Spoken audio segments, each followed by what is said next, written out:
안녕하세요. 퍼펙트 치과 소재현 원장입니다. 오늘은 저희가 알아볼 내용은 치과와 이비인후과가 합쳐진 영역인데요.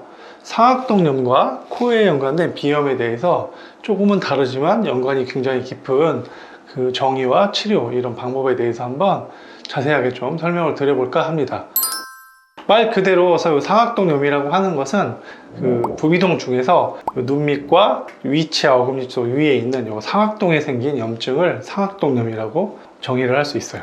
이때 그럼 발생하는 문제가 뭐냐, 여기에 압이 차게 돼요. 주로 호소하시는 증상이 이 눈의 통증을 좀 느끼시게 되고요. 또 이게 꽉 차다 보니까 압통을 느끼게 돼서 두통이 같이 오게 돼요.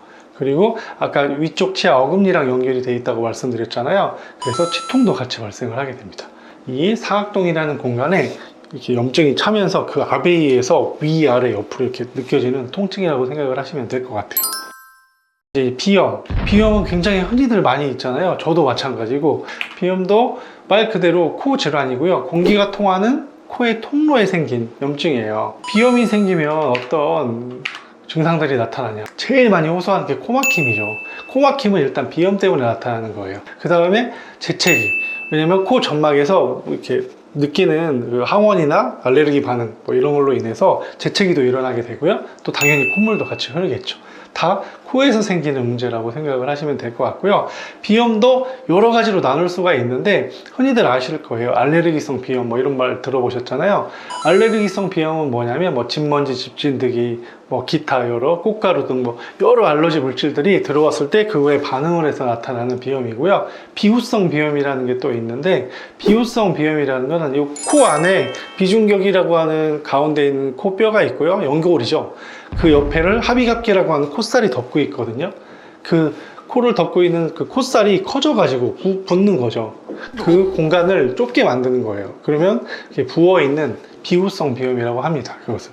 여기 보시면 여기 코예요. 까만 게 구멍이라고 보시면 되는데, 이 머리 뒷속까지 쭉 연결이 되어 있습니다. 그리고 여기 보이시는 공간이 상악동이라고 하는 공간이에요. 근데 이 사진을 왜 가져왔냐면, 빈 공기주머니는 깨끗한 양상일 때는 저렇게 까맣게 나와야 되거든요. 근데 이쪽은 하얗죠. 염증이 가득 차 있는 거예요. 그럼 이게 무슨 질병이 될까요? 상악동에 염증이 꽉 차 있다. 그럼 상악동염이라고 우리가 부를 수 있겠죠. 그래서 엑스레이나 CT를 찍어보면 정확하게 알 수 있습니다. 상악동염의 치료, 상악동에 염증이 쌓여 있어요. 고름이 쌓일 수도 있죠. 그걸 또 축농증이라고도 부르기도 하거든요. 그럼 이건 어떻게 치료하느냐?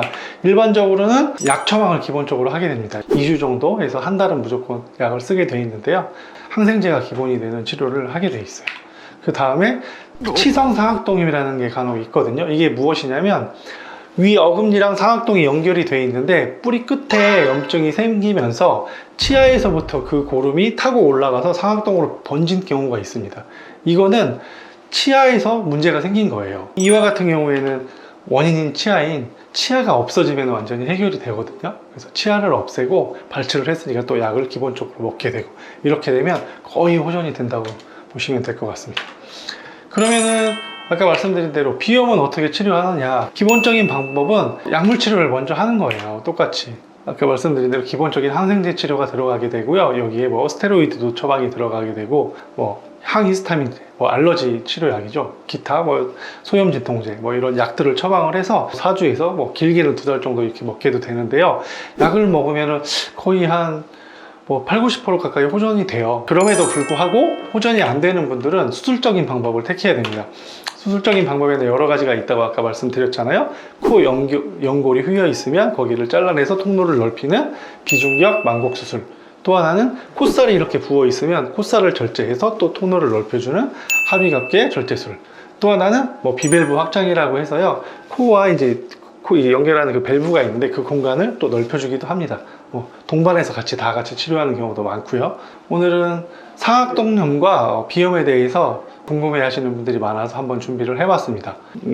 추가적으로 설명을 드릴 거는, 저도 얼마 전에 비염 수술을 했거든요. 이제 3주 차에 접어드는데 그 후기까지 간단히 설명을 드려볼까 해요. 마지막으로 오늘의 그 상악동염과 비염에 대한 내용은 여기까지 마치도록 하겠습니다. 감사합니다.